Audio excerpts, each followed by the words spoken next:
This is Chris Kell with your Hurdle Step FMS corrective exercise. Now to begin with our foam rolling drills, we're going to start out by foam rolling the foot. With each of these drills, I want 30 full rolls up and down the area that we're describing here. And beginning with the foot here, what I'm going to do is simply stand on the ball. Right?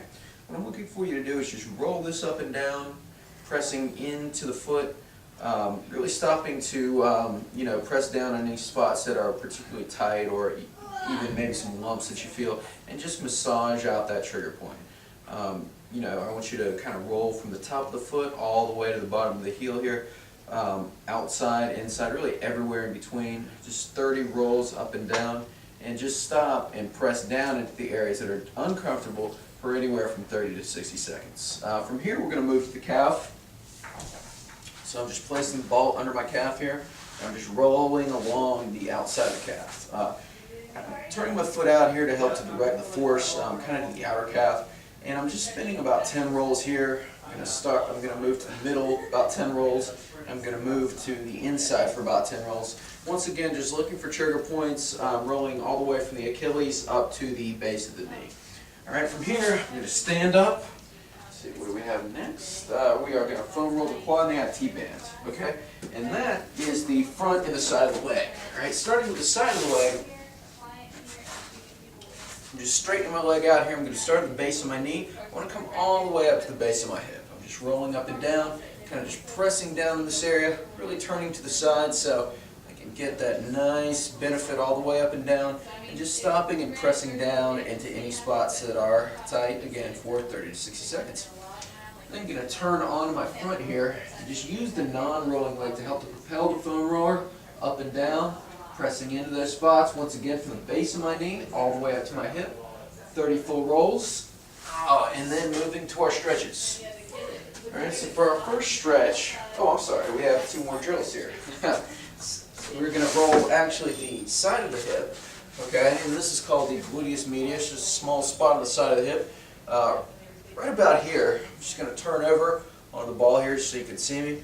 Very small area, again, just kind of make little circles, oscillations, pressing into this area, making sure you're getting all of that area, and you're pressing down until the pain starts to subside. You might need to kind of segment it so you hit one area, then move up to the next. Spend as much time as necessary to get that worked out. That is the most important thing. We really want to mobilize these areas. Moving on from here, I'm going to kind of get this under my butt here and just make big circles. I'm just looking for spots that are tight or painful, rolling this out. Spending about a minute in each spot. This is probably going to take multiple sessions to really do some damage here, so I'm just pressing down into the spot. I really want you to think about just taking the time to find each spot and maybe spending an extra couple of minutes here.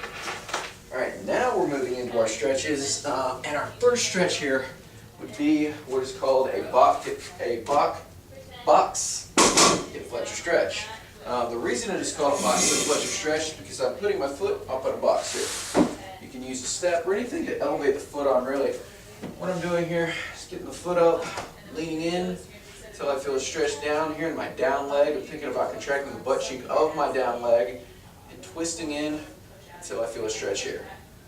Alright, from this position, I'm going to obviously hold for 60 to 90 seconds, switch sides, and then we're going to move in what is called into an extended calf stretch. Alright, so I'm setting up here this way just so you can see me sideways, but ideally I'd set up against the wall. I'd press my calf my back calf here into the floor, and I'm starting to feel a stretch here on the back of the calf, and I'm just holding for 60 to 90 seconds, and I'm switching sides. I'm hitting the other side.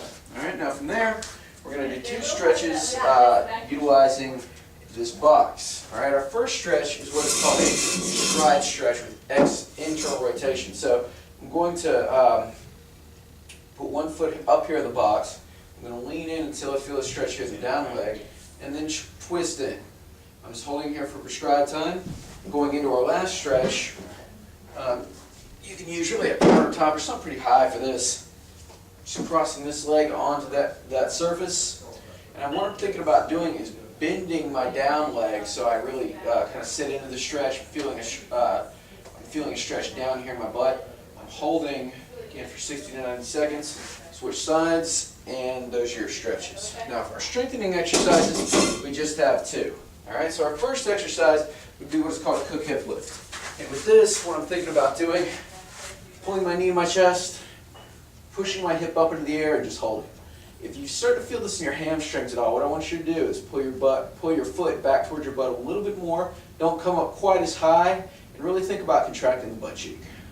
And I'm pushing through my heel and maybe my midfoot as opposed to my toes. Toes here are off the ground, just holding. All right, 5 to 10 seconds to the top. Repeat 4 prescribed reps. All right, our last exercise here is what is called a single leg stance. With a single leg stance, I'm just standing on one leg, thinking about contracting the butt cheek of my down leg here, bringing the knee above the waist, just holding in this position, using the wall for support to prevent any wobbling or anything. As I become better at this, I'll just move to an unsupported position.